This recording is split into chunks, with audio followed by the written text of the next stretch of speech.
El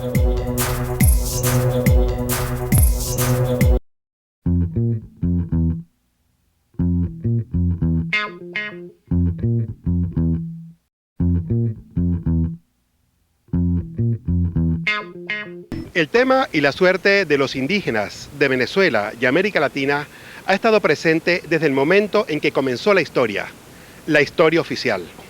Hoy el Estado venezolano ha otorgado unas herramientas legales a los ancestros venezolanos para que defiendan algunas pertenencias que aún tienen. Vamos a conversar con Arelis Barbela, especialista en literatura indígena y ha escrito libros, ha escrito artículos, investigaciones sobre ese importante tema. ¿Es rica la literatura indígena en Venezuela, Arelis? Indudablemente, la literatura indígena en Venezuela representa un patrimonio fundamental, no solamente para el país, sino un patrimonio para todo el mundo. Es reconocida finalmente, después de muchos años de lucha, como un patrimonio cultural de la humanidad. Las lenguas, las culturas indígenas a plenitud, son una fuente inagotable de sabiduría ancestral. La suerte de los indígenas venezolanos, Arelis, ha sido tratada sobre todo por antropólogos, por científicos sociales, en su mayoría extranjeros. Háblanos un poco cuál ha sido el resultado de esa lucha, hasta qué punto ha habido unos resultados fructíferos, hasta qué punto la sociedad, los ajenos a ese problema se han manifestado. Esa situación, ese problema, vamos a decir, de que los venezolanos no se ocuparan directamente de investigar sobre la temática indígena, además de no ser totalmente cierta, pues hay investigadores venezolanos reconocidos, pero quizá no tan difundidos como los extranjeros, que han contado con una ayuda económica para realizar esas investigaciones.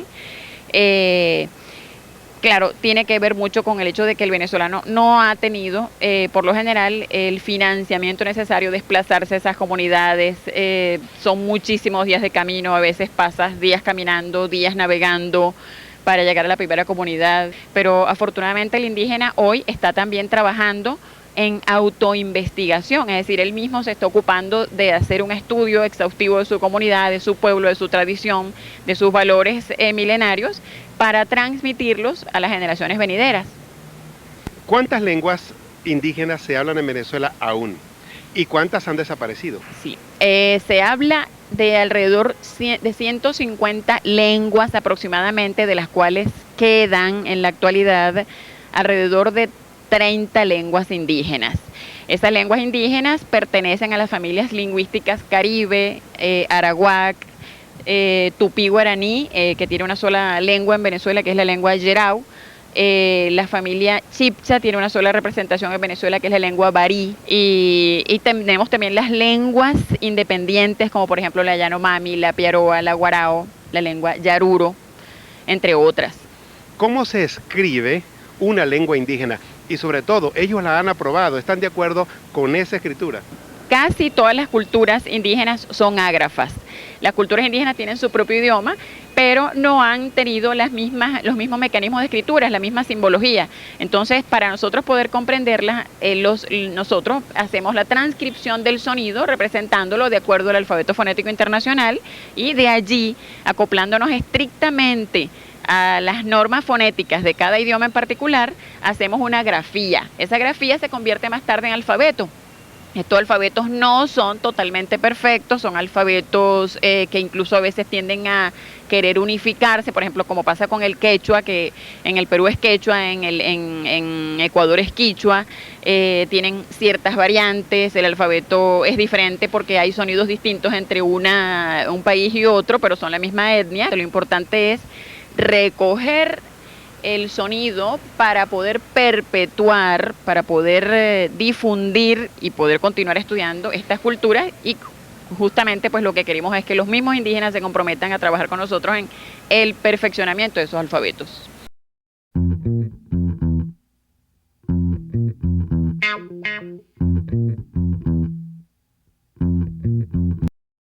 En Venezuela se han publicado desde hace unos cuantos años libros, muchos libros de literatura indígena. Ahora, ¿cómo se sienten nuestros hermanos indígenas cuando ven esos libros y sobre todo cuando ven los dibujos que fueron hechos por alguien que tiene una cultura artística? Y de repente ellos dirán, bueno, ¿qué identidad puede haber entre ese dibujo que hizo un ilustrador de Caracas que estudió en un instituto de diseño y las vivencias que ellos tienen?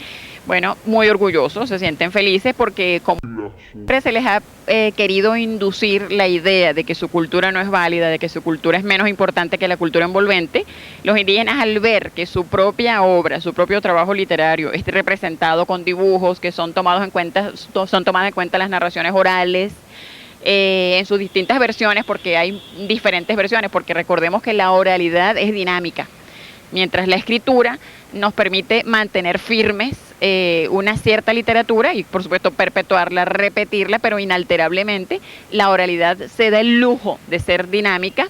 Cuando tanto se ha discutido sobre el origen del hombre americano, de dónde viene, hacia dónde podrían apuntar esos sonidos, con qué hombre, con qué lengua nos podríamos identificar, de qué parte de Asia, de qué parte de África, esos puentes invisibles, milenarios, que aún no están del todo descifrados. Bueno, esa es una pregunta muy importante porque fíjate que en 1996, hablando pues de España con toda su diversidad lingüística y cultural, en Cataluña, ya no sería pues en el País Vasco, sino más bien en Cataluña, en 1996 se declararon los derechos lingüísticos. Eso fue un acto muy importante para todos los pueblos porque además los vascos, los catalanes son siempre muy perseguidos por su diversidad lingüística, por su diferencialidad cultural y lingüística, y aún así hoy en día cobran muchísima fuerza esos idiomas en España y ganan muchísimo espacio desde el punto de vista político, desde el punto de vista de la participación.